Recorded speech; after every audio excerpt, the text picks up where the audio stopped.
Okay, good evening. Thank you for coming.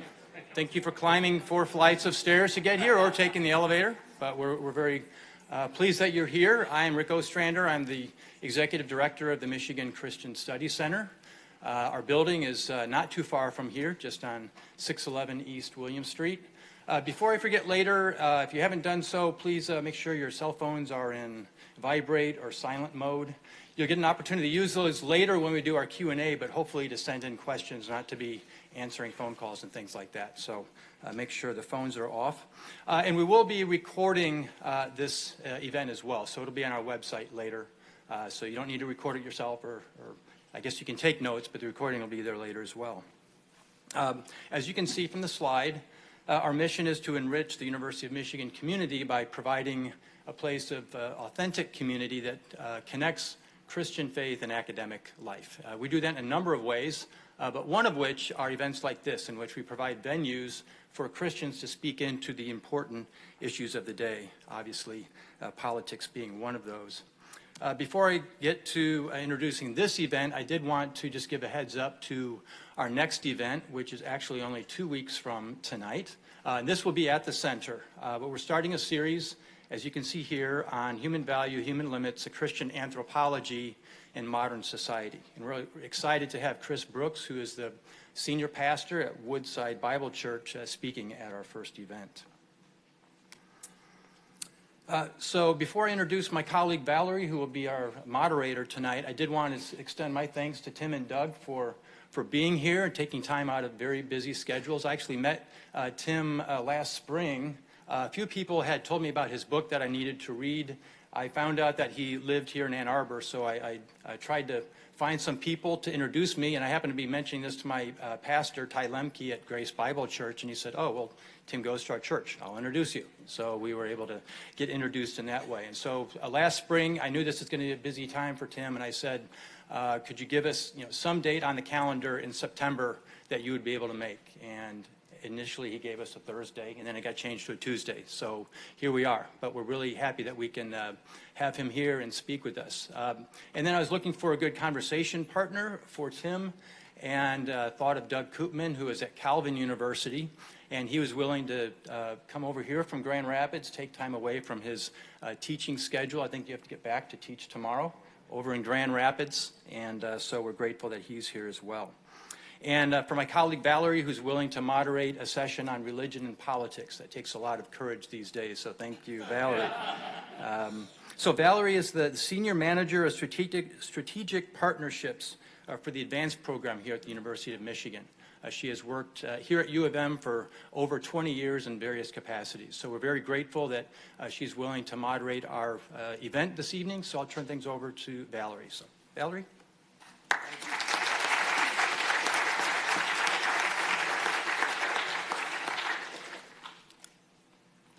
Well, good evening, everyone. Nice to see all of you. And with you, I am so grateful for the Michigan Christian Studies Center and their hosting of this gathering tonight. I'm not sure if you know, but the University of Michigan is actually launching this week its Year of Democracy, Civic Empowerment, and Global Engagement. And this is a series of events that are intended to educate and engage the next generation of outstanding citizens, public servants, and national leaders. So our gathering tonight is well-timed. I want to say a word about our subject tonight. I'll highlight our format and then introduce our speakers before we get rolling. Obviously, politics is a subject that generates significant disagreement and tension in our society right now, including among Christians, perhaps even in this room. Our goal in this session is to model honest and respectful dialogue about important issues that affect all of us. So I know that our speakers will model this respectful interaction because I've already had some time with them. There's much goodwill between them. And we ask all of you to do the same. In fact, we expect everyone to be respectful as well during our question and answer time. So among the many Bible verses we could hold in our minds as we engage, let me remind us to be quick to listen, slow to speak, and slow to become angry, as we read in the book of James. So here's how our format will go. In just a moment, we'll hear introductory remarks from each of our speakers, and that will be a time just to get to know a little more about their background and how they're approaching our topic tonight. Then I will invite you to submit some questions via your phones or laptops, if you happen to have them, to a Google form. We'll share that QR code at that point. And in the meantime, I will begin to pose some questions to our speakers. So we'll have about 15 minutes of some preset questions, and then we'll move to questions from all of you. Finally, we'll want to make sure our speakers have the opportunity for a last word. So that is the plan for this evening. Let me introduce both of the prominent Christian political thinkers who are with us tonight. So Tim Alberta is an award-winning journalist who has written for the National Review and Politico and is now a staff writer for The Atlantic. Most recently, he authored the best-selling book, The Kingdom, the Power, and the Glory, American Evangelicals in an Age of Extremism. Doug Koopman is Senior Fellow at the Paul Henry Institute for the Study of Christianity and Politics and Professor Emeritus of Political Science at Calvin University. In addition to authoring many works on religion and politics, he has served as the Chief of Staff for Republican politicians Dick Armey and Pete Hoekstra. Our speakers have several things in common. As you may already know, they are both Michiganders. They both grew up in Michigan. They both live in Michigan now. They both spent many years of their adult lives in Washington, D.C., where they directly engaged with politics at a national level. But most importantly, they are both, as I am, they are both followers of Jesus. So I'd like to invite each of you to kick off our evening by sharing a bit of your own stories, as well as your assessment of our current political environment and ways that your faith informs your political views. This is just an introductory statement. And Tim, I will invite you to get us started. And Doug, when Tim is finished, please just jump right in. Oh, and also be sure to click on your microphones. Glad you remembered that. Thank you. Thank you. Hello, can everybody hear me? Okay, thank you, Valerie, for the nice introduction. And thank you, Rick, for facilitating this. Thank you, Doug, for being my sparring buddy here tonight. And we'll try to, we want to be slow to anger, but we want to have a little fun, right? So we'll keep it somewhat lively for you. First of all, allow me just to say greetings from East Lansing. No? Okay. I was hoping for a little more reaction there. I guess maybe the students are sleepy. I actually told my 5-year-old when I was leaving the house tonight that I was coming over here to speak to U of M students and community folks, and he was very upset. He has been trained right, which is to boo anytime he sees someone at Sam's Club wearing the Block M, and he told me that I was not allowed to come over here. And I said, well, what if it's to talk about Jesus, buddy? And he said, will there be football players there? And I said, I'm not sure. There's a chance there could be football players here. He said, okay, fine. I appreciate you all coming out on a weeknight to have this conversation with us. I'll be brief and just try to give a bit of an overview of my thinking about these things, as we are obviously in a political moment, in a political year. All of you know that, 42 days, but who's counting? And we are, of course, here in southeast Michigan, sort of in the eye of the storm. If you haven't checked your mailbox lately, I'm sure that the Harris and Trump campaigns will remind you of that. So, I come at this from a bit of an interesting angle in that I had spent most of my career in journalism covering Republican politics, covering the conservative movement. My first book, which was written in 2019, was really sort of an in-depth examination of the sort of fall of the George W. Bush Republican Party and the rise of the Donald Trump Republican Party, and trying to understand all of the factors, socioeconomic, cultural, political, religious that went into that transformation and sort of this enduring takeover of Republican politics that we have seen. And for some of the young people in the room, it's hard for you to even get your head around that because you have come of age in this political era. All you know of Republican politics really is Donald Trump and Trumpism and MAGA, but it was not always that way. And so I spent a considerable amount of time and spilled a considerable amount of ink on that subject. And what I found more and more was that there really was a significant intersection between some of the sort of cultural and social and political turmoil happening in conservative Republican politics, and a lot of the disruption and volatility and distrust and polarization happening not only between evangelical Christianity and the culture at large, but even within evangelical Christianity itself, that it really began to feel as though there was that there was something of a civil war for the heart and the soul and the identity and the future of the American church. And I should offer a caveat, just for purposes of definitions off the bat. I will often be in one of these settings and use the phrase American church a couple of times and see some people scratching their heads. For the purposes of this conversation, when I am talking about the American church, I am referring broadly to my tradition of the American church, which is what I wrote my book about, and I suspect most of what Doug and I will be discussing tonight, which is to say the conservative, evangelical, largely white, Reformed tradition in this country that I think continues to play, obviously, a really outsized role in our sort of daily current events, daily political jostling, but specifically in terms of this fight over the future of the Republican Party, over the future of conservatism and what it means in this country.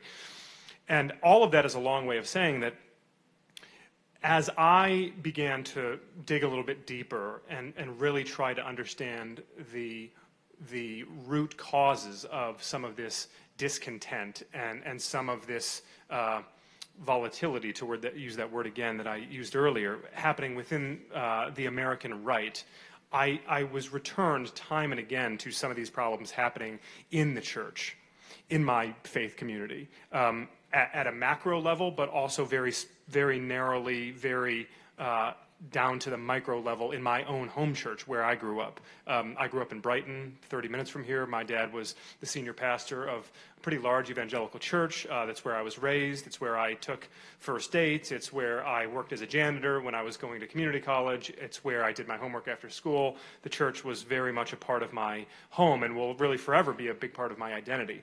And yet there were sort of warning signs. There were blinking red lights that I began to see sort of in my young adulthood and then certainly into my adult years that made me increasingly uncomfortable with some of what I would see and hear and observe inside of the church. And that was all beginning to dovetail those sort of personal first-hand experiences. That was beginning to dovetail with what I was seeing in my professional capacity as a political journalist covering the White House, covering Congress, covering presidential campaigns, and ultimately, as I said, covering Donald Trump's kind of hostile takeover of the Republican Party.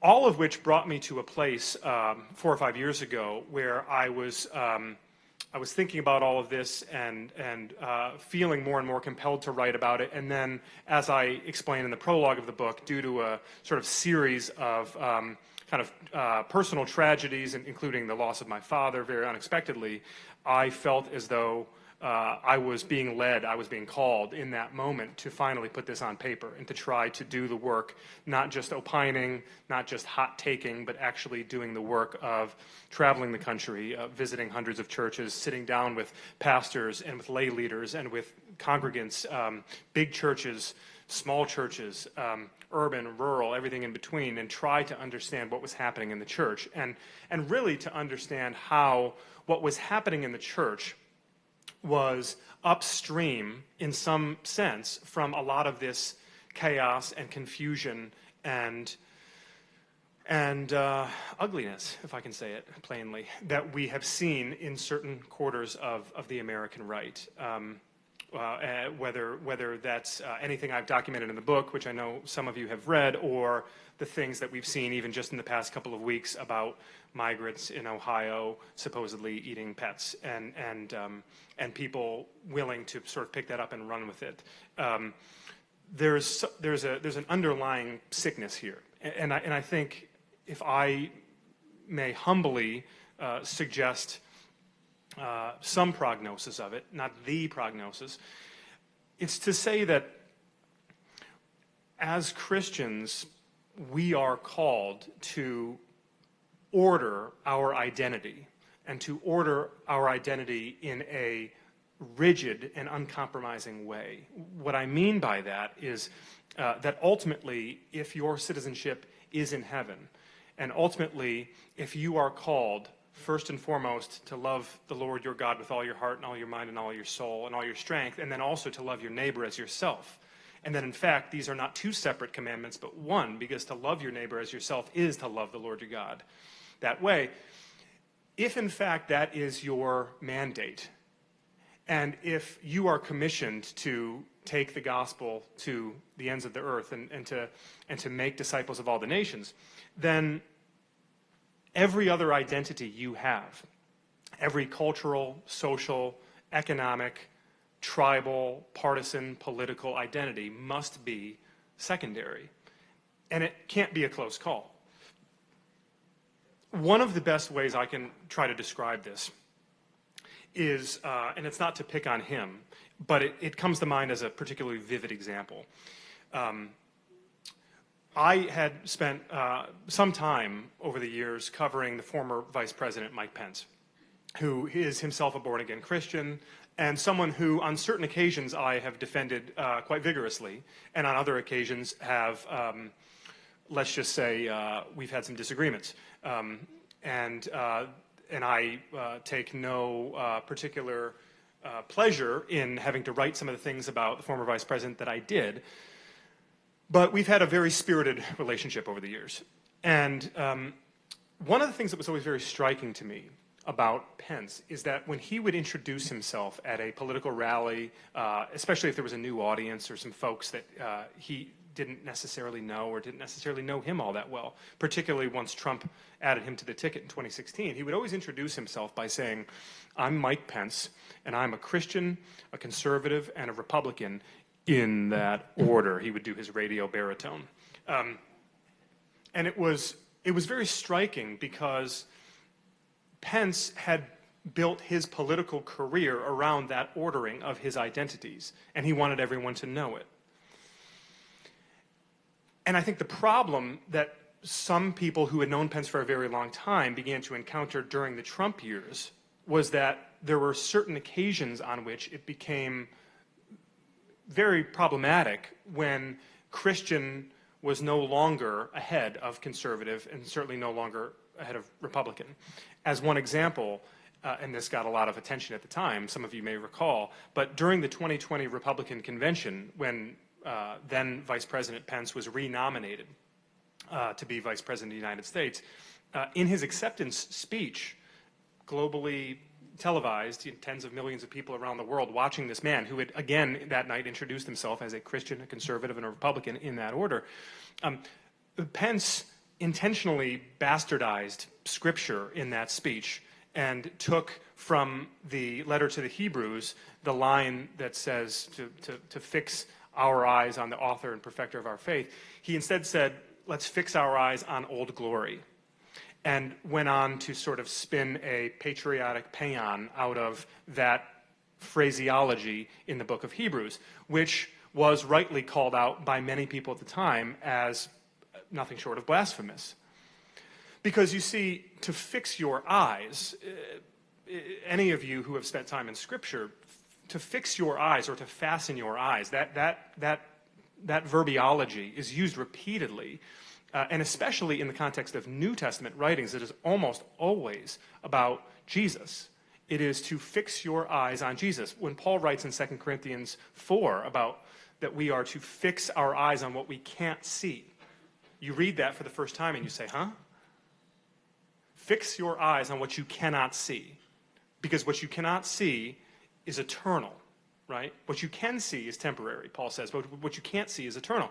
So for Pence to, in that moment, in his sort of very direct appeal to Christian conservatives who, for good reason, had become, I think many of them, uncomfortable with some of what they saw and heard during the first 4 years of the Trump presidency, for him to, as I said, bastardize Scripture in the way that he did, and to substitute Old Glory, something that you very much can see, for the name of Jesus, I think offers sort of a clear and troubling window into some of the temptation that inevitably exists at this intersection of religious identity, political identity, cultural identity. And to take this one step further, inevitably, when I'm at an event like this, I was at Baylor University a couple of weeks ago, and I had a young man ask a question that I field all the time, which is that, well, aren't we called to fulfill our civic duty here? Aren't we called to plant trees? Aren't we called by God to do our very best as perhaps lowercase c citizens in this country, in this nation? Are we not called to do our best to not only be a part of the social fabric, civic engagement, but try to use our Christian ethos as a means of bettering the world around me? And the answer is, of course, yes. But I warned that young man then, as I would warn you now, that the line between these identities blurs very, very quickly. I spent over a decade of my life working in Washington, D.C. I'm still there on a regular basis. My work is there. I continue to cover campaigns professionally, including this one for the White House. And what I can tell you is that I've known any number of very solid Bible-believing Christians working in Republican campaigns, also in Democratic campaigns, believe it or not. And what you find, it's okay to have some awkward laughter, don't worry. And what you find time and again, often in their own admission, is that these people will tell you that the zero-sum, winner-take-all, dog-eat-dog nature of our politics in this country at this moment are such that whatever promises, whatever priorities, whatever ordering of those identities that one undertakes, at the beginning, with the best of intentions, it becomes an afterthought very quickly, consciously or subconsciously. And that is a struggle for many people I know in this arena. All of which to say, to put a bow on this, and Valerie, I wasn't timing myself, so just give me one of these when I need to pass the mic to my friend here. But I think all of this, whether I'm talking about Mike Pence today, or whether I'm talking about Constantine in the 4th century, all of this must be contextualized to make clear that none of this is new, none of this is terribly unique. And in some sense, it's to be expected, because before Jesus begins his public ministry and the devil comes to him in the wilderness and takes him to the high place and shows him all the kingdoms of the world and says, all of the power, all of the glory of these kingdoms I will give to you if you will just worship me. And of course, Jesus says to him, get behind me, Satan. And 2 chapters later, right after Peter positively identifies Jesus as the Messiah, and Jesus rewards him and is thrilled with him and says, Peter, my man, you're going to be my rock. I'm going to change your name. Good for you, buddy. You got it. Nobody else was willing to say that part out loud. I'm going to build my church on you. And then the gospel passages are very consistent in saying that Jesus then says, oh, and by the way, just so you guys know, I'm going to be turned over and tortured and executed, just so you're in on the plan. And they all say, excuse me? And Peter, Scripture says, Peter pulls Jesus aside and begins to rebuke him. That is the language used. He begins to rebuke him and says, never. He's saying to him, no, I think you missed something here, Jesus. That's not the plan. And what does Jesus say to him after Peter rebukes him? Get behind me, Satan. It's not a catchphrase. It's not something he uses often. In fact, it's the only 2 times that phrase appears in the entirety of Scripture. Why? Because Lucifer himself and Peter, his best buddy, are tempting Jesus with the exact same thing. They're both telling him, forget about this abstract, fuzzy, feel-good kingdom of heaven that's promised to you somewhere down the line. You want power now. You want to rule now. Peter and his buddies, they had been waiting, and their families and their ancestors, they'd been waiting for hundreds and hundreds of years for someone to come along from the line of David who was going to slaughter the Romans, who was going to rebuild the temple, and who was going to make Israel great again. Yeah, I know, I said it. And that's what they expected, and that's what they wanted. And for Peter, in that moment, to have been told that, yeah, the Messiah is here, and he's just deputized you, he's ready to go. They're all ready to go. They want their kingdom, and they're ready to seek revenge and retribution against those people who have oppressed them and marginalized them and pushed them to the outskirts of society. And yet, here is Jesus saying, get behind me, Satan. You are a stumbling block to me. You have in mind not the concerns of God, but only the concerns of man. It's the same thing, folks. We're 2,000 years later. Nothing new under the sun. It's the same thing again and again and again. So can you, in a proportional and healthy way, engage your community, engage your government, engage with the political process? Of course you can. But bankruptcy, both financial bankruptcy and moral and religious bankruptcy, it happens slowly and then all at once. And I think for anyone here who is a Christian, you must be vigilant and you must be on guard against the temptation to take Jesus aside and rebuke him, even if you don't realize that you're doing it. That is the condensed Cliff Notes version. Sorry if I ran long, Doug. That's okay. Thank you. Yeah, thanks, Tim. I feel I need to start out with something related to football. Okay. There we go. Okay, I'll say it again. I feel the need to start with something related to football. And before I get to the football thing, I'll just say I agree with everything Tim said, but I disagree also with everything he said. And I think it's more the disagreement between a journalist / historian and a social scientist / political scientist, which does get to my football analogy. I played college football, no, not at Michigan State or University of Michigan, but this dinky little college called Hope College, which several people here hate because they're from Calvin College or Calvin University.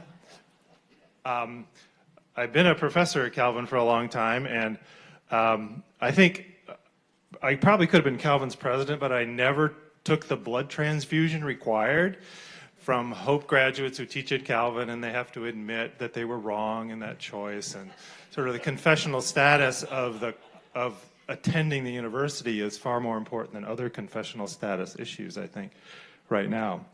So I played football at Hope, and I am known as the only person who started at every non-skill position on the football team in my first 3 years. So I am very skilled at not being skilled, and I think I'll probably exhibit that tonight in this talk too. But so all the defensive line, all of the offensive line, and linebacker positions. Anywhere close to a ball, I had to stay away from anything close to a football. But it gave me a deep appreciation for systems. Because one week I'd have to start at one position, left guard, weak side guard, and then next side, strong side tackle. I had to know the duty of every player in every play to be able to do that. And so I appreciate systems and organizations. And as I read your book, and I think, oh, okay, yeah, this is a good book. I realized how much of an institutionalist that I am. And my institutions relevant to this category are first a denomination. I grew up in the Reformed Church in America denomination. It's one of the two Dutch Reformed denominations. I would argue it's a better one. Yeah, see, look, I get some laughs out of this, Tim. You gotta know your audience, man. And went to the denominational seminaries. Denominations are really annoying but helpful things because they police doctrine, they police engagement in society. they're an institution that pushes against pastors and consistories or councils and churches that go out of line. And that's awfully annoying because I've been in congregations that knew a lot better than their denominational headquarters about what to do. But you do get pushed back. There is this respect for an institution. And as I read through your book, I'm thinking, man, they all needed to belong to a denomination that would rein them in and get these pastors to be reined in by some higher authority of peers and superiors. The other institution I've been a part of has been the national legislature. I worked on Capitol Hill for 15 years, from 1980 to 1995, for Republicans. Republicans of every stripe. Very conservative, just normal conservative, moderate, and liberal. There were liberal Republicans at that time, and I really loved working for them. And I appreciated, one, the purposes of a legislature, but also how often you have weird members of Congress, right? You always have outlying weird people, but are the weird stories the accurate stories, right? Or are they just anomalies? And does the conference and the committee and the caucus and the institution itself sort of tolerate that weirdness? Because to try to rub it out or get rid of it would be more annoying than just letting these a few ridiculous people go on. So I experienced an institution that actually could tolerate some strangeness there too. And then the third institution I've been a part of is a political party. I am a precinct delegate still in the Kent County Republican Party, Kent County, Michigan Republican Party in Grand Rapids. I'm in the out faction because the party is taken over at the moment by the more conservative Trump-like faction. But I can still show up at county conventions and monthly meetings and not get immediately kicked out. And that's been the case for really the 25 years that I've lived in Grand Rapids and been a part of that.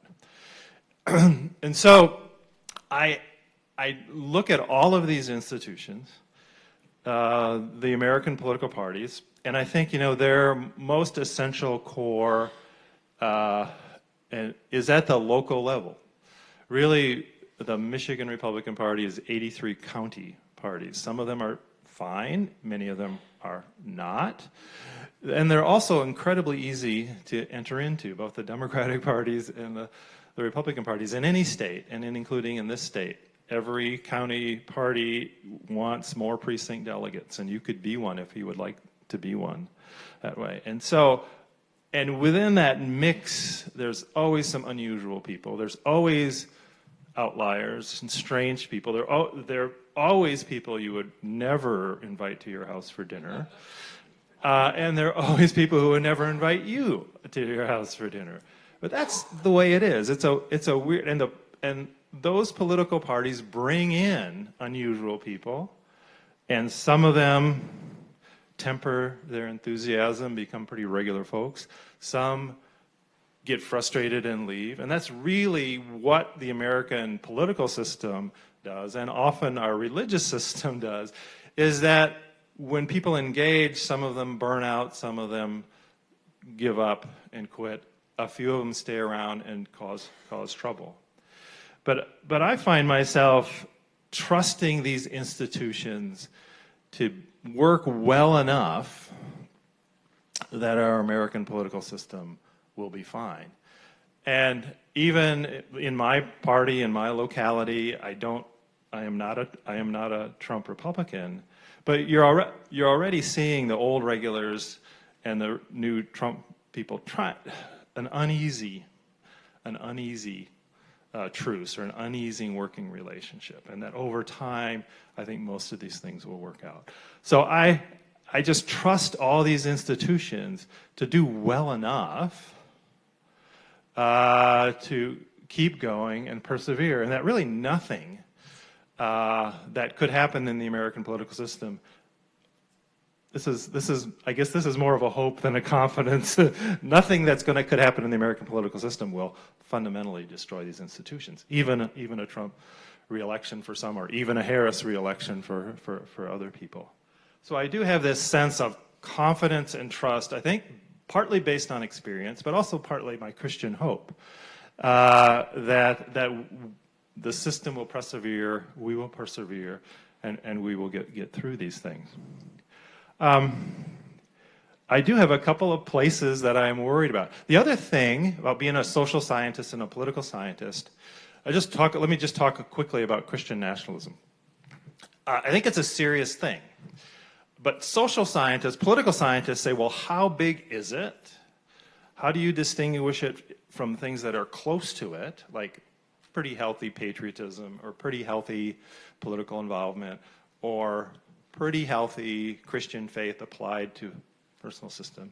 How do you distinguish it from things that are fine and acceptable, and what is the dangerous part of that? So I'm part of several conversations on that across the country about trying to estimate the size of the group to worry about. And I would say, this is a political science question, I would say a decent estimate is 3 to 5% of Americans, which doesn't sound like a lot, but that's still, out of 330 million, what is that? That's still 10 million people. That's a lot, and some of them concentrate in certain areas. So I think it's a thing to worry about. I think the thing to worry about is when that becomes sort of a Christian supremacy, the desire to pass laws within a community that prefer an explicit Christian faith. It's different from Christian pluralism, where pluralism is just we as Christians want to be able to be in the public arena on equal terms with others. But sort of a Christian supremacy, 3% of Americans maybe, which is both small but also large. And there's a couple of pockets where I worry about that. I would have to say one of the places I worry about that is in my own Reformed Christian tradition. Now, if you know any members of these Dutch Reformed immigrant communities, first, my apologies. Secondly, because I am those. Secondly, there's a little like chip on the shoulder, right? There is a sense of neo-Calvinism in the Netherlands was a theology and a culture and a movement of the underclass, of those rejected by society and rejected by community. So there is a bit of an edge to both the theology and the practice in the public arena. And most of those communities in the United States are actually mainstream middle class, upstanding members of the community. But within that system, if there's a sense of marginalization and disrespect, those things worry me about igniters or accelerants for a more dangerous kind of Christian supremacy, Christian nationalism. So I have concerns about that. I will say I just think about all of this institutionally. I think, okay, where's the 3%? What are they doing? How big a concern is that? So I don't see the national political system or religious system or congressional system in a lot of danger. But there are little brush fires throughout the United States and even in the state of Michigan that I really do worry about. And some of those brush fires really are within my community. I'll say that.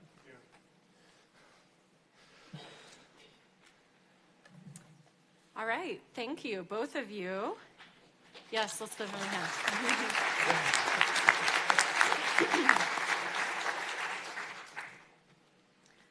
All right, so already we're seeing some interesting contrasts in how you're describing our current moment. We've just heard Doug speaking about brush fires, and Tim spoke of a civil war, and chaos and confusion and sickness. I think you've begun to answer this question. Oops, forgot. Let me go ahead and welcome, as I start asking questions, let me go ahead and welcome you all. Rick, I think I'm going to need your password to supply the QR code. You can look at my lake cottage. Yeah, that's nice also. There's Rick's lake cottage. Thank you. He needs a raise to get a better, bigger boat. Perfect. Yeah. Thank you. Okay, so before I start moving into my questions for our two speakers, I wanted to share these two QR codes for you. You can use the one on the left to submit your questions, and we'll receive those on a Google form and think about, we'll try to group them thematically and so the speakers can address as many as possible. The one on the right provides more information about the center, which is a place you may want to visit and continue discussing these matters later. Okay, so back to the question I was going to pose. I hear you describing the current state of our political environment a little bit differently, so I'm not sure if you have similar assessments of Christian community at this time. Nonetheless, I will ask this question. How have we gotten to the point where conflict over political issues has upended Christian fellowship and community? I'm happy to take it first. Okay. And I'll try to tie in a couple of rebuttals, if I may, along the way. I figured. Yeah, as is my wont. Rebuttals. So let me say a couple of things, and I guess I would actually return to Doug's theme of institutions. What we've learned, if anything, over the past 20 years in American life, really in the post-9/11 era, is that as we have seen a meteoric, depending on how you want to view it, either a meteoric rise or a precipitous drop in the public's confidence, so a rise in distrust or a drop in trust, the public's confidence in American institutions is completely shattered. Pew and Gallup do this polling every year. Some of you, I'm sure, have seen it, whether it's the mainstream media, whether it's law enforcement, whether it's higher education, the healthcare system, the judicial system, you name it, across the board, the public does not trust any of these institutions anymore. And the church has taken one of the biggest hits in this conversation. And I think part of what we're seeing here is actually that if we have learned one thing, it's that institutions are people. And institutions are only as strong, ultimately, as people. If you go back 4 years and look at this coordinated assault, a nothing less than a frontal attack on the institutions of American democracy in the aftermath of the 2020 election, it was only because of a couple of key people in a couple of key places who held their ground that ultimately we did not see the successful sabotaging of the peaceful transfer of power, the hallmark of American democracy, right? That was made possible despite what the carnage at the Capitol on January 6th, despite the violence and the bloodshed, despite all of the insanity that we saw between November 3rd and January 6th, ultimately, we did escape it because of our institutions, but we did not escape it by much. If you spend time with people on the inside of these institutions, as I certainly have, what they would tell you is that we are hanging by a thread. Now, I agree with Doug's point that ultimately I have a much greater hope and that I choose to try to not bite my fingernails about these things. Because, as my dad used to say in his sermons, especially around election time, he would remind his congregants that God does not bite his fingernails. So why are you biting yours, right? But that's hard, because I'm not God, right? I have a wife, I have little kids, I have a stake in all of this. So it's hard not to bite your fingernails. But if you look even here at what has happened in Michigan, we were on the brink of the Michigan Board of Canvassers, the statewide body, refusing to certify the election results and ultimately sending this to the Michigan State Supreme Court, which would have been unprecedented. And there was no reason for it. There was nothing substantiated in any of the lawsuits, nothing presented in front of that body that would have allowed for or invited this body to not certify the results. But there was this frenetic and conspiratorial campaign from the grassroots aimed at intimidating these people into not certifying the results. And ultimately, I wrote a story about this young man several years ago, Aaron Van Langveld, a young lawyer with the Michigan Republican Party, who ultimately got up before taking this vote. He got up in the hearing and said, "We are a nation of laws, not of men," and reminded his fellow Republicans that this is insane what they were pressuring him to do. And so he took that vote, and then he went into hiding for 3 months, afraid for his life. That is the reason why Michigan's 17 electoral votes 4 years ago were ultimately certified, because one young man chose to stand up to the crazy in his institution. So I do not necessarily share Doug's confidence, not only in that particular institution. In fact, if you believe that political parties are institutions, which history tells us that they are, they're actually vital institutions. If you look at the stability of any period in this country's history, it coincides time and time again with healthy, strong political parties. When you see turmoil, it's just the opposite.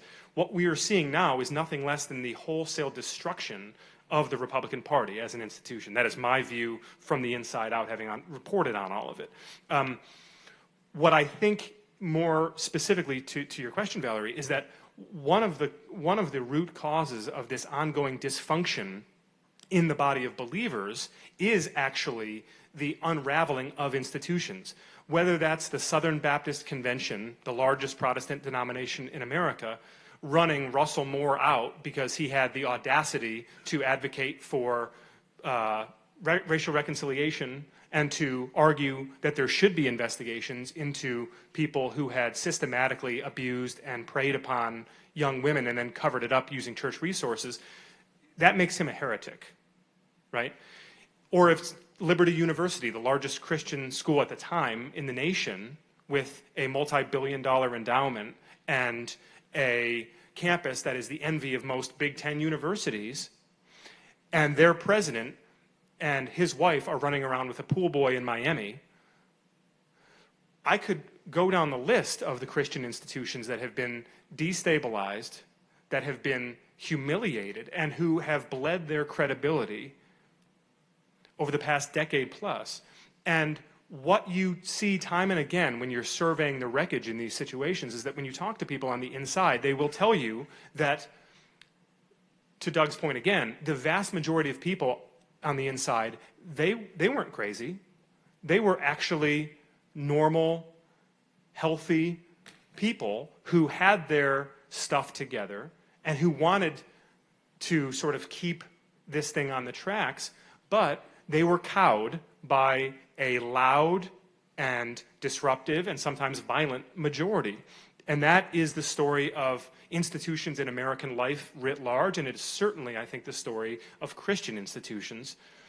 And sadly, I don't think we have yet to see, we've maybe seen a few signs of glimmers of hope, but I don't think we have seen in any meaningful way a sort of a pushback, a necessary response from that quiet, cowed majority needing to take back control of some of these institutions. I think you've started to see it in spots, but it is not nearly at the scale that it needs to be. And I think because of that, we will continue to see these institutions wither and suffer from this sort of turmoil. Thank you. Doug? Oh, we'll get there. I want to recommend a book. It's 20 years old or so, maybe even more. Simple title, The Big Sort. The Big Sort, S-O-R-T. And it's an observation that really in the last 40 years, 50 years, we geographically move to people, to live next to people who we agree with, and we don't live around people we disagree with at all. We're a mobile society, and we look at neighborhoods. Oh, there are a lot of houses just like the one I want, and a lot of people who look just like me, and I'm going to be there. And one of the chief actors on this insight that people like to be with likes has been the church growth movement, actually. Planting churches, you do a demographic analysis of a community, and you find a bunch of people who are exactly like you, except they're not Christian. And then all you got to add, also you create a church and you create a community and bring them there, and all you got to add is a confession of faith or a profession of faith, and then they become Christians. But they're in a worshiping community where they're very much like everyone else there. They have the same economic outlook, they have the same family structure, they have the same family concerns, they have the same work concerns, they have the same community concerns, and they have the same political views. And then you mix, within church communities, you mix that all up and say, well, I'm a Christian and I'm a Republican and I'm this. And that must be the way it all has to go together, right? It's all balled up in one thing. My faith tells me this. Everybody's sorting. Everybody's sorting. There's very progressive, liberal, unmarried, urban areas, rural areas, and very married and with children. But we're all sorting that because we want to be with people who are like us. We want to go to the Starbucks with people who are like us, or the Cracker Barrel with people who are like us in a different way, or Applebee's, or whatever. We're sorting ourselves in all of our choices, not only our social media choices, but our living choices, and our church choices, and our work choices, and our viewpoint choices. So we've lost all this skill in bridging differences with people who we know we have a lot in common with, but we have this disagreement about politics or about these other things, because we're convinced that all good folk are just like us, right? And if you're not exactly like us, then there's something evil and wrong with you. And then we hear stories about the other, and we believe the worst stories about the other. The perception gap, right? There's another term. You ask Republicans what Democrats think about a particular issue, and they're incredibly off base. And you ask Democrats what Republicans think about another issue, and the Democrats are incredibly off base. They have they have very little actual good knowledge about people in the other party. Accurate. Most of their information is inaccurate. And the more activists they are in the political party, the less informed they are about the views of the other party. And so we have this sorting and siloing and confirmation bias all going on. And it's going on in every part of our society. And like, what do we do about it? Well, one, we think about it. We say, we look at it, we see it. Yeah, that's true. We are sorted out.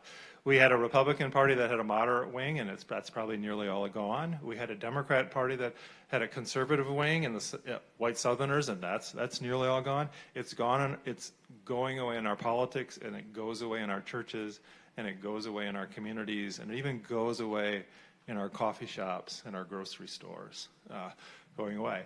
I'm encouraged by how many groups have seen this in the last couple years and are taking action about it, from Braver Angels to Starts With Us to Living Room Conversations to the Colossian Forum to these other things that see that the fundamental, that our political parties, which used to be the engine that brought people from the boundaries brought people from the margins into the community. Now that's what the church should be doing, right? You bring in people at the margins of your community into your community. And political parties actually did that too. They brought in immigrants and others into the party to socialize them and include them.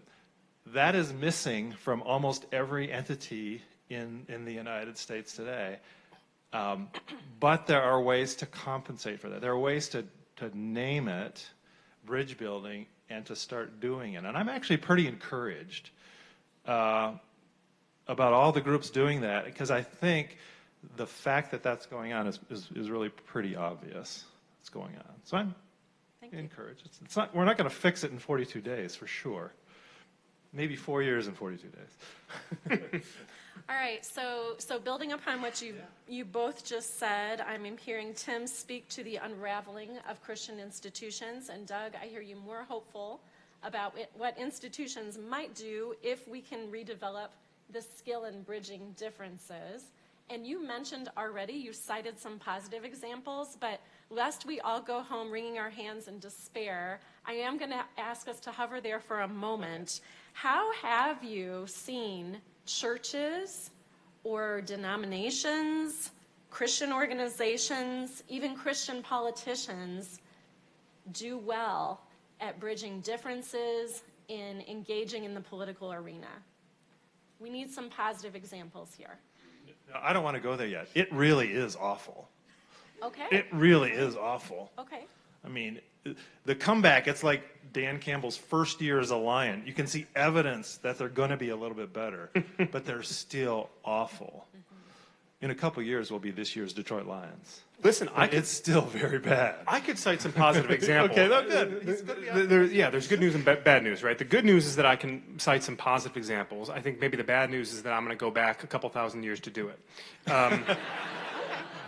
So, That would be, yeah. you know, it is interesting, really, all jokes aside. It is very interesting that I will talk with Christian friends of mine, people who I really respect, and we can have good, vigorous disagreement and discourse on these things. And one of the points of contention in a lot of those conversations is, man, like, by airing all this dirty laundry, by pointing to the negative, by you know, getting so doomy and gloomy about this, like, don't you worry about the church's reputation? Don't you worry that all these people out there are looking at this stuff you're writing and thinking, gosh, I don't want anything to do with that? And my response is always twofold. Number one, dude, they see it already. Like, have you looked at the public polling? Have you looked at the social science? Have you, you know, there was extensive data released a couple of years ago by the Public Religion Research Institute that showed that the only Americans who have a favorable view of white evangelicals are white evangelicals. Nobody else likes them. Right. Nobody else likes them.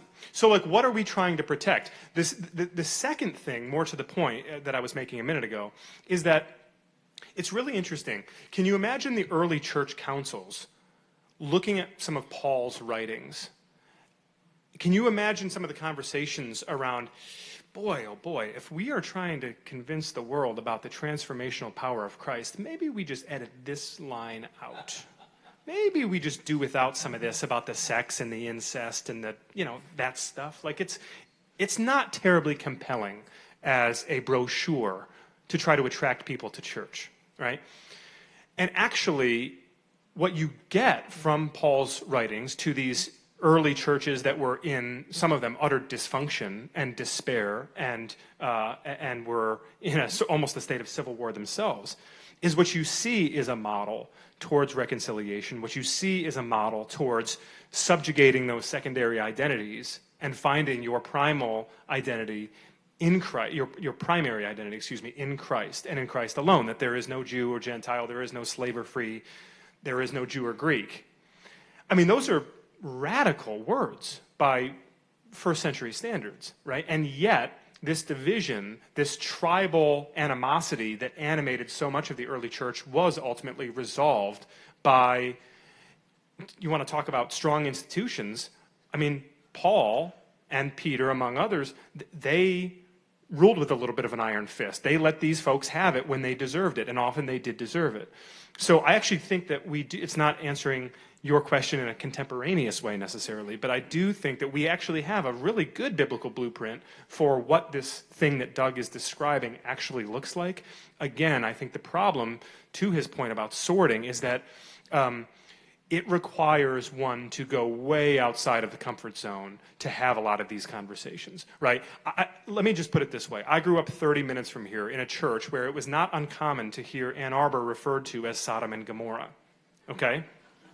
No, truly, I'm not being cute. And now I live here, and I go to a church here. And one of the things I love most about my pastor is it feels like almost every week from the pulpit, he'll just, extemporaneously, he'll just say, isn't it great to be here? Like, what a great place to have a church. What a great place to witness. What a great place to engage with the culture. What a gift to be here in Ann Arbor. Folks, that's the difference between a threat and an opportunity, right? They're different sides of the same thing, but many Christians at this stage are feeling threatened by some of what Doug was describing in his denominational world, this idea that the culture is coming for them, that the world's gone crazy, that Christians are in the crosshairs, and that if we don't sort of bind together now and form the strongest tribal bonds possible to endure this thing, then we're not going to survive, that Christian America isn't going to survive. And again, that is just a fundamental misreading of who we're called to be and how we are called to engage with one another, both in the body and in the broader culture. Thank you, Tim. Doug? Yeah, thank you. Was there a question? There was was a question a while back. And maybe you want to circle back to your mention of braver angels as an example. I wanted to know about any positive examples, ways that you have seen churches or denominations or Christian institutions engaging in godly ways in the public sphere or bridging differences. Probably the most active Christian thing right now is the One America movement, not to be confused with One America. The One America movement, and they work with pastors and leadership in usually large evangelical churches on political conflict within the congregations. There are others, the Center for Christianity and Public Life. There is, there are other groups. Russell Moore is involved in a group with David French and Curtis Chang. So there's a lot of that going on. And in the political world, too, Spencer Cox, the governor of Utah, and Wes Moore, Republican governor of Utah, and Wes Moore, the Democratic governor of Maryland, the National Governors Association the last year had a Disagree Better campaign about how to teach governors how to reach across political differences in their state legislatures and within their state political parties. But I think for Christians, you have to think about what is the moment, right? And there's always a temptation to think about at least a soft version of America as a Christian nation, or an America as a good home for Christians. And I'm always drawn by really the implications of Jeremiah 29:7, which is, seek the welfare of the city where I have sent you into exile, and pray for the Lord on its behalf, for in its welfare you will find your welfare. And I think if you're a Christian, we have been in exile since the fall and the kicking out of Eden.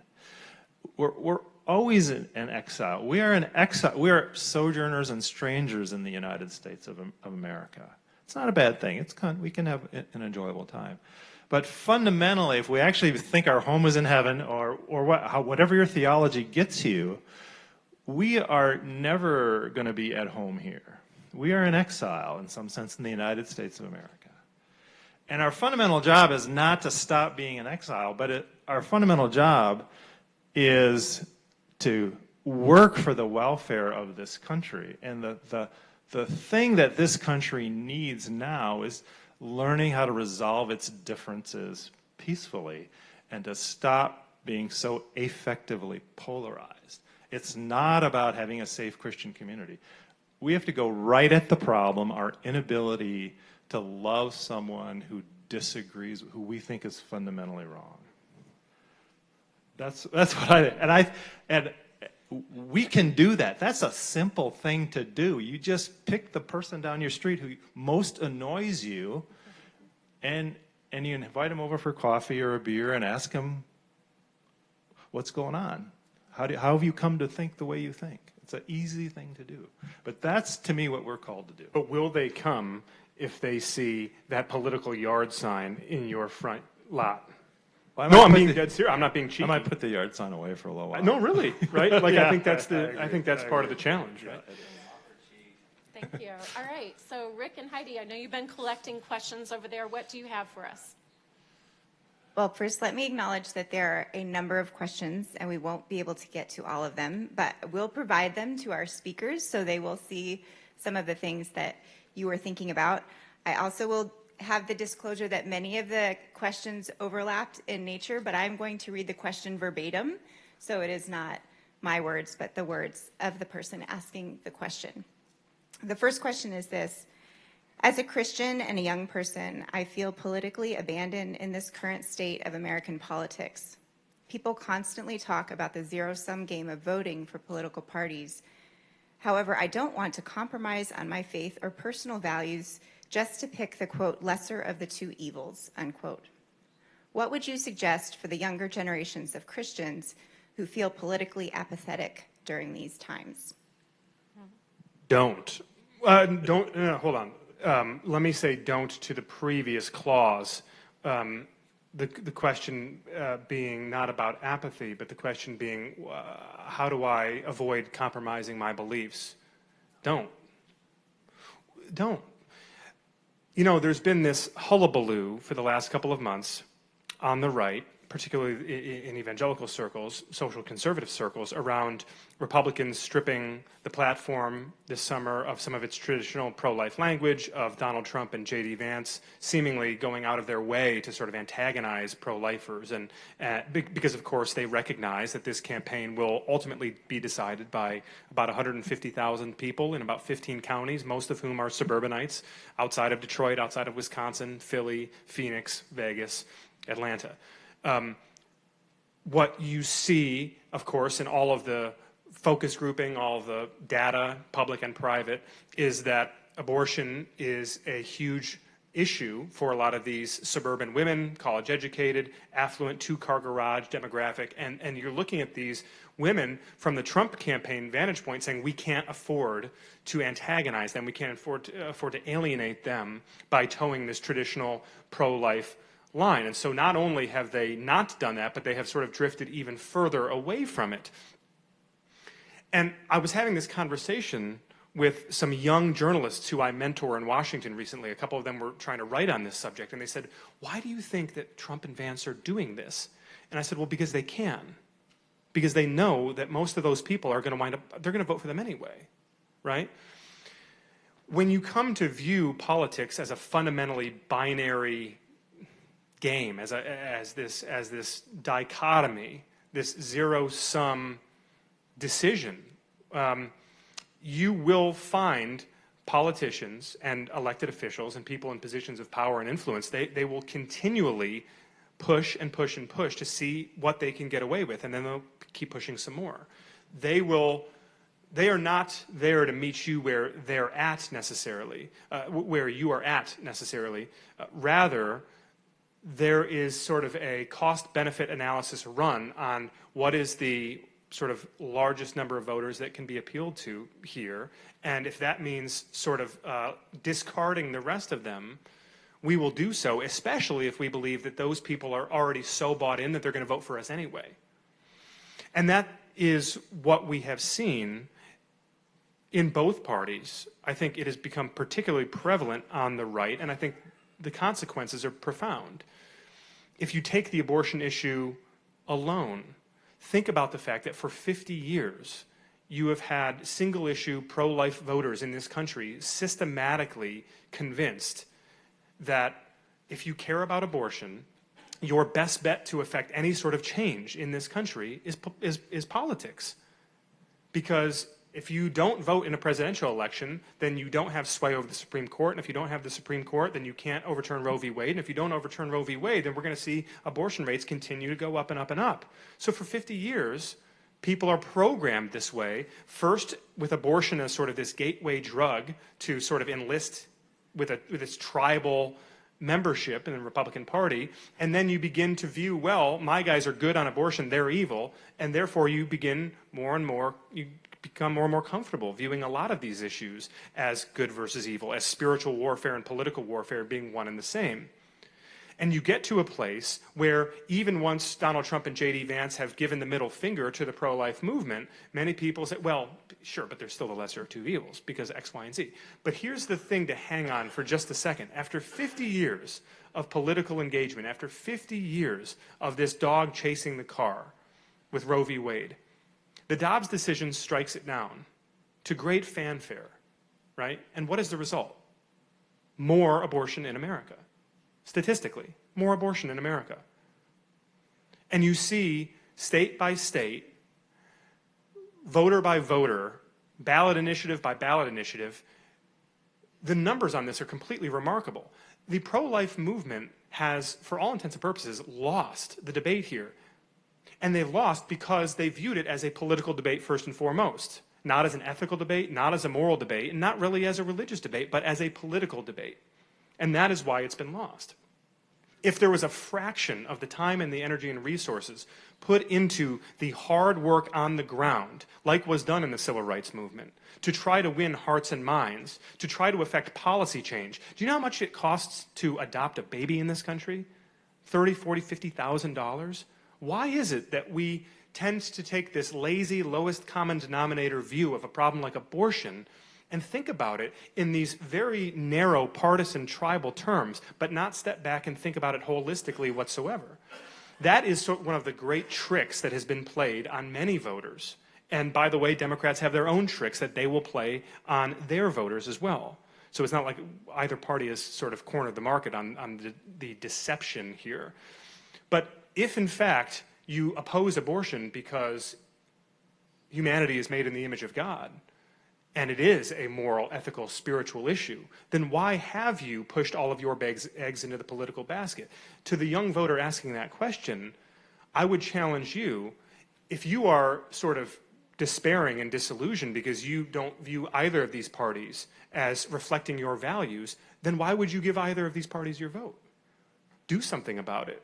Compel change from the inside out rather than continuing to play in this sort of rigged game. Doug, what would you say to young apathetic voters or discouraged voters?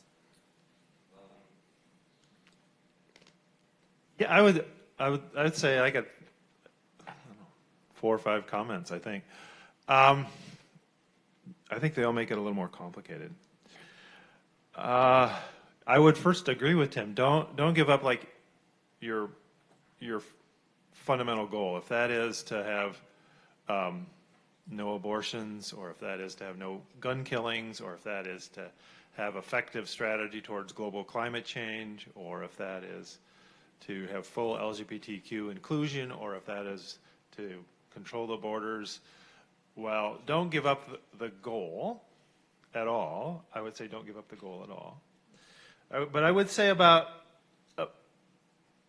I think a lot of the disputes between our parties are more disputes about strategy than about goal. I mean, I think we all want a safe and prosperous America, and the Republican Party has a way to go about doing that, and the Democratic Party a way to go about doing that. But think first, are you turning a strategy into an absolute truth when it's just really a strategy to get to a goal? So think about that. I'd also think about slices and loaves, right? In a representative democracy, in a deliberative assembly, any place that has government by more than one autocrat, you have to compromise with other people. You have to get half a loaf or a slice on your way to getting the whole thing. That's the reality of politics. Third, I would think, is there a common vision above today's tactic or slogan, right? That I'm pro-life. Well, what is that? Is it, I think we all would like a society where every pregnancy is good news to the person who's pregnant, right? Actually, I think a lot of people who call themselves pro-life and a lot of people who call themselves pro-choice could agree with that. So is there a new framing that actually has potential to have a common vision? Every pregnancy wanted. And then finally, on a more personal note, maybe it's because I'm old, but I'm corrupt. I mean, I have to give myself grace every day. I have to give myself grace. If I'm at all honest with my own morality and my spirituality and my thinking and my motivation and my action, we Calvinists, we kind of love total depravity. I would say it's the only empirically verifiable theological term. We are, and to get out of the bed in the morning, I have to give myself grace to say it's a new day. I'm going to be totally depraved in a whole new way today. Or my sins are forgiven, let's go, right? So don't we as Christians give ourselves grace every day? I'm not that bad, in little ways and in big ways. Give grace to your opponent the same way. They mean well. They probably mean well. They're probably sincere. They probably thought it out as thoroughly as you did. And give the system some grace. The political system is a system of corrupt, totally depraved humans, just like you and me. Give it a little grace. It's okay. Start over. It'll be fine. All right, let's have another question. I think Yep, I think so. Do you have any ideas for how the church can effectively promote kingdom-minded, capable state and national political leaders rather than every election season having to settle for whom we are presented as candidates? Doug, why don't you start?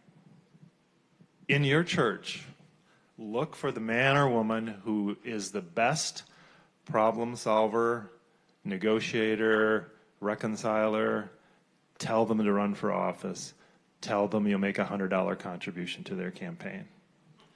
I'm dead serious.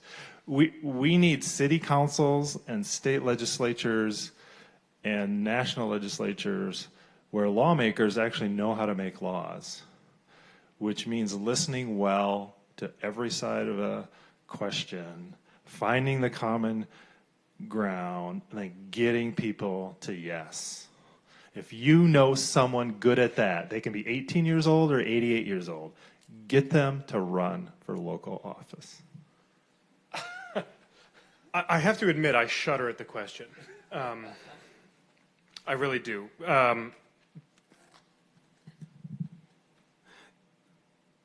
What is the purpose of the church? Is the purpose of the church to win elections? Is the purpose of the church to wage the culture wars? Is the purpose of the church to save this country's civic institutions?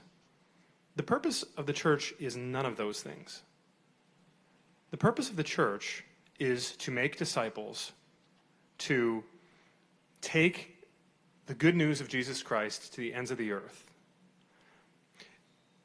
My dad was known for all kinds of pithy sayings. I shared one with you earlier. But one thing that he used to say still tickles my wife. She brings it up all the time. My dad used to always say, as Christians, we are called to be in sales, not management.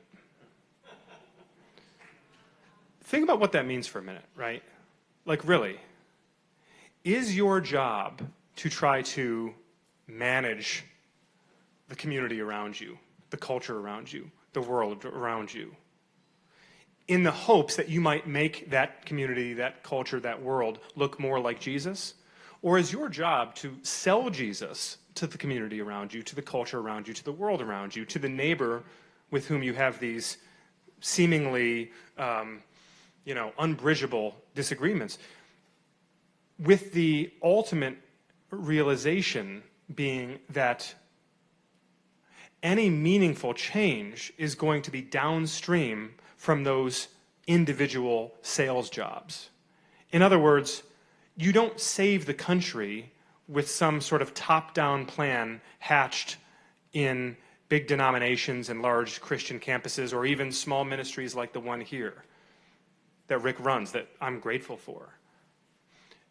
This is sort of returning to my point a minute ago about the hard work done on the ground, laying brick by brick the foundation for a better, healthier church. And folks, you better believe that once we have a better, healthier church, you will have a better, healthier society.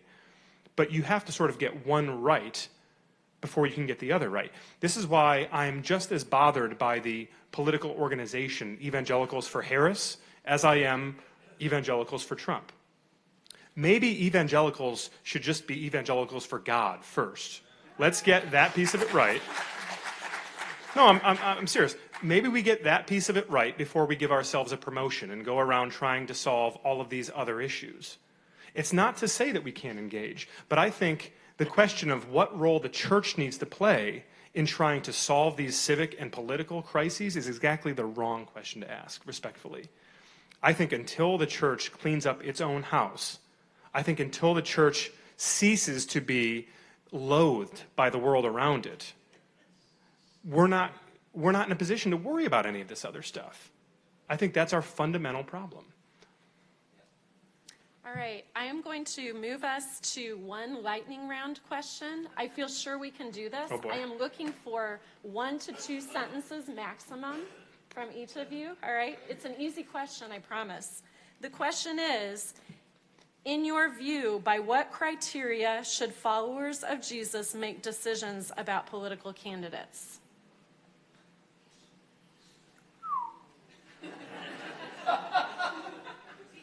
All right. Please. Problem-solving skills. Okay, anything else?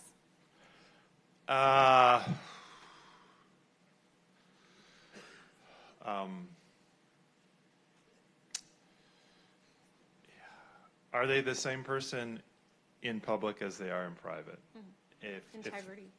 Yeah, I guess that would be a form of integrity, yeah. Brevity is not my strong suit, as you all have probably noticed. 1 to 2 sentences, Yeah, Tim. look, Okay. I'll say this.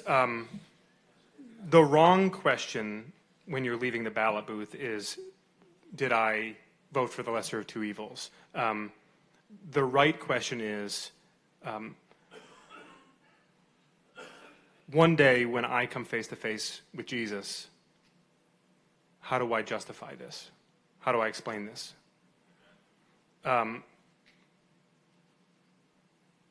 And ultimately, I think that's becoming an increasingly difficult question for a lot of us to answer.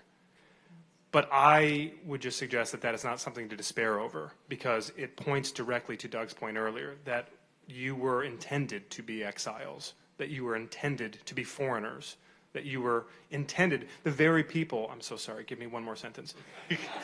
The very people who were ready to slaughter all the Romans, who wanted to make Israel great again, they're the ones later writing the epistles, reminding the persecuted church in the first century that actually you don't want that thing that we all thought we wanted. You don't want it. You don't want it. It doesn't define you. It's not who you are. And so I think this discomfort that we are all feeling is a good thing, and it's a healthy thing, and it's a reminder of where our citizenship really is and should be. Okay, and final lightning round question. Oh, I didn't know there was another Quick, one. this is going to be quick. What do you want us to remember about what you've said tonight? If you can give us one parting thought, if we remember nothing else of what you've said tonight, what would you like us to continue to mull over, or what do you hope will linger with us? I would actually volley off of something that Doug said about marginalization being the great accelerator in some of this radicalizing and this Christian nationalist, Christian supremacist movement. I have a couple of scenes in my book where I'm recounting leaders of large Christian institutions talking to me about how, well, Tim, we're under siege. What do you expect us to do? We have to fight back. We are under siege. And I think what I would leave you with is, if you are a Christian, you signed up to be under siege. That's the deal. Go find me one place where you're told otherwise, or where you're encouraged to go do something about it, or to fight fire with fire, or that desperate times call for desperate measures. If you can bring that to me, I will take you up to that high place and show you all the kingdoms of the world. It doesn't exist. It does not exist. So this idea that we're marginalized, we're persecuted, oh, poor us, did you know that we're trending towards post-Christian America? Good. Maybe it's the best thing that could happen to us. All right, Doug, last word. So my pastor closes the service every Sunday with this: in this world you will have trouble, but take heart, I have overcome the world. I guess that's what I would say. Thank you. Thank you all for participating, and let's thank our speakers.